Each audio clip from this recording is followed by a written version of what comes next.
صراط مستقیم، وہ جس کی چاہتا ہے صراط مستقیم کی طرف ہدایت فرماتا ہے۔ سب سے پہلے تو اس آیت پر جب نظر پڑتی ہے میری، اور جتنی بار بھی پڑھتا ہوں، دیکھیے یہ قرآن مجید کی خصوصیت ہے، اسے جتنی بار تلاوت کریں وہ اتنی بار نئے معانی، نئے مطالب اور نئی تأثیر محسوس ہوتی ہے، نئی تأثیر محسوس ہوتی ہے، دل کے لیے بھی ایک نئی سوغات ملتی ہے اور دماغ کے لیے بھی ایک نئی روشنی ملتی ہے۔ تو جیسے ہی یہ بات سامنے آتی ہے کہ قُلْ لِلَّهِ الْمَشْرِقُ وَالْمَغْرِبُ، کہہ دیجئے اللہ ہی کے لیے مشرق بھی ہے مغرب بھی، تو میرے اندر سے کم وہ تعصب ختم ہو جاتا ہے جو مشرق و مغرب کے درمیان پایا جاتا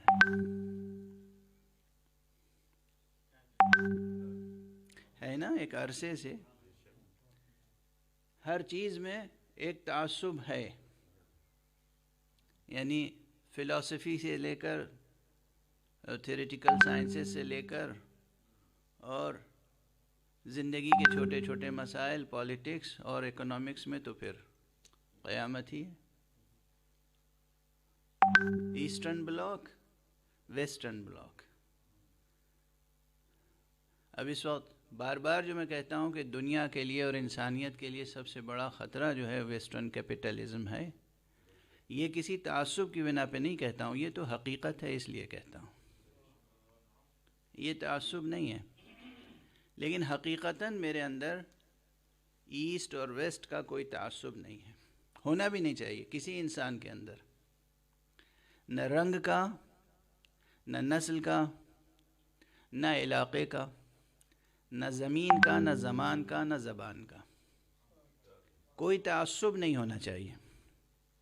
تعصب حق کی راہ میں آگے بڑھنے کے لیے سب سے بڑی رکاوٹ بنتا ہے، تعصب۔ تو بہرحال یہ ایک بات تھی جو میں نے عرض کر دی، سب سمتیں اللہ کے لیے۔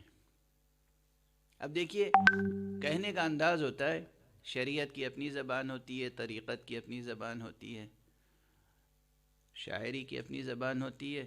مجھے بے اختیار دو مصرے یاد آ گئے کسی کے، کہ اسی بات کو کہ ساری سمتیں اسی طرف ہیں، تو اب شاعرانہ شوخی اور نزاکت اور لطافت کے ساتھ کوئی اگر اس طرح کہے تو یہ سبب کفر نہیں ہوگا کہ جب یہ دیکھا کہ ہر ایک راہ اسی سمت چلی، میں نے بیگانگی راہ کو منزل جانا۔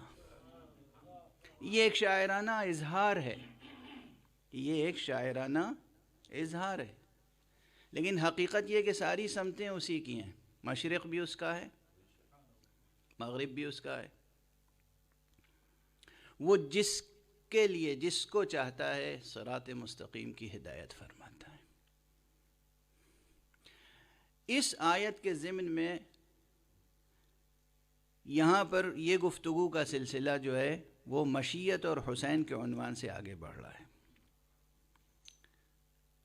میں نے تھوڑی سی وضاحت مشیت کی یہ عرض کر چکا آپ کے سامنے کہ یہ عنوان ایسا ہے کہ کوئی بھی وہ شخص جس کے دل میں چراغ توحید روشن ہو،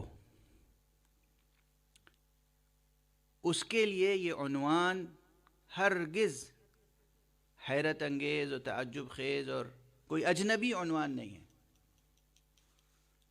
جو حق سبحانہ و تعالی کا یقین رکھتا ہو اور سرکار سید الشہداء ابو عبداللہ الحسین علیہ السلام سے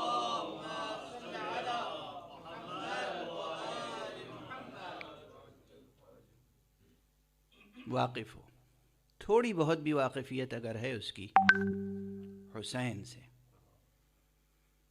اور اس کے پاس تصور حق بھی ہے، تو پھر یہ عنوان اس کے لیے بالکل صاف شفاف عنوان ہے۔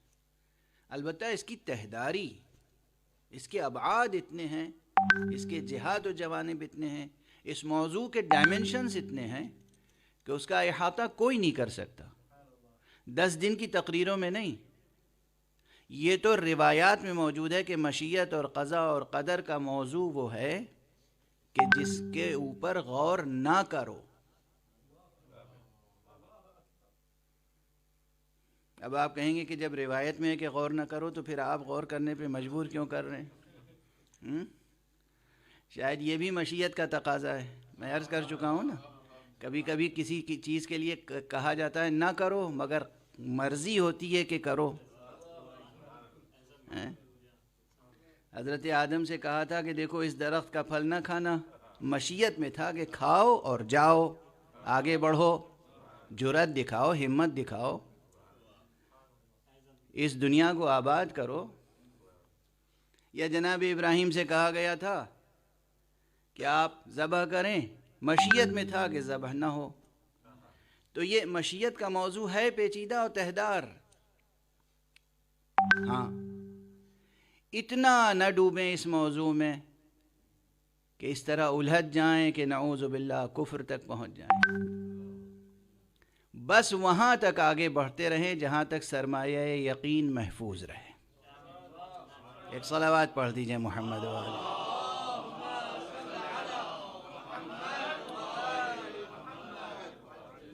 ایک ہم آہنگ صلوات پڑھ دیں۔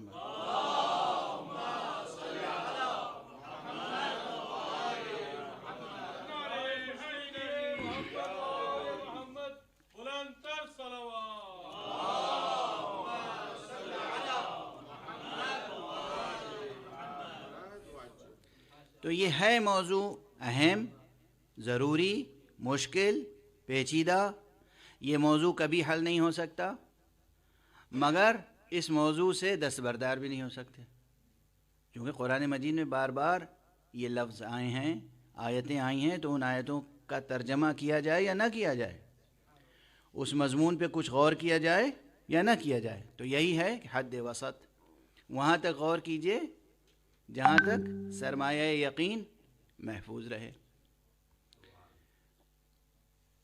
اب یہاں پر ایک نقطے کی طرف اور توجہ دلا دوں،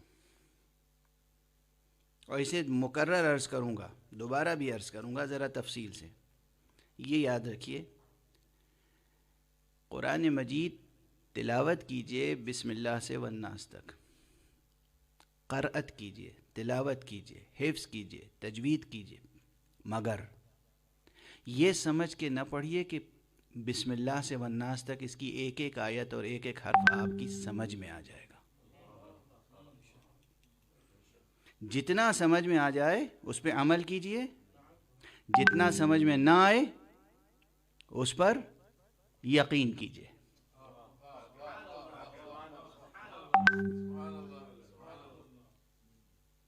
انکار نہ کیجئے، شک میں مبتلا نہ ہو، شبہات میں مبتلا نہ ہو، اور یہ پہلے سے مان کے چلیں کہ پورے کلام حق سے ہر فرد مخاطب نہیں ہے۔ بہت سے مفسرین نے بہت سے مقامات پر ٹھوکر کھائی ہے، اسی لیے انہوں نے چاہا ہر مقام ہم حل کر لیں گے۔ بھائی آپ کر ہی نہیں سکتے ہیں۔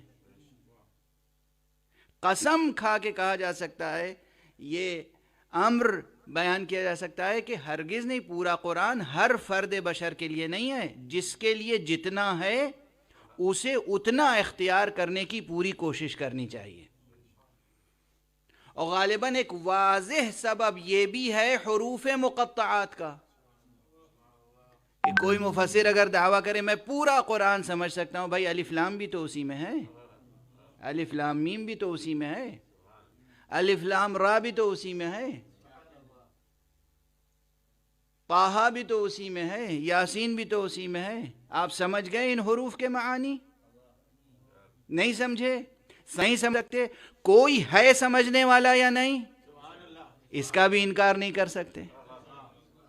اپنی عاجزی کا اعتراف کیجئے اور اس کا انکار نہ کیجئے جس کو اللہ نے اس کا علم عطا کیا ہے۔ وہ ہے درمیان میں ایک وجود مبارک و مقدس۔ صلوات پڑھ دیں محمد والے۔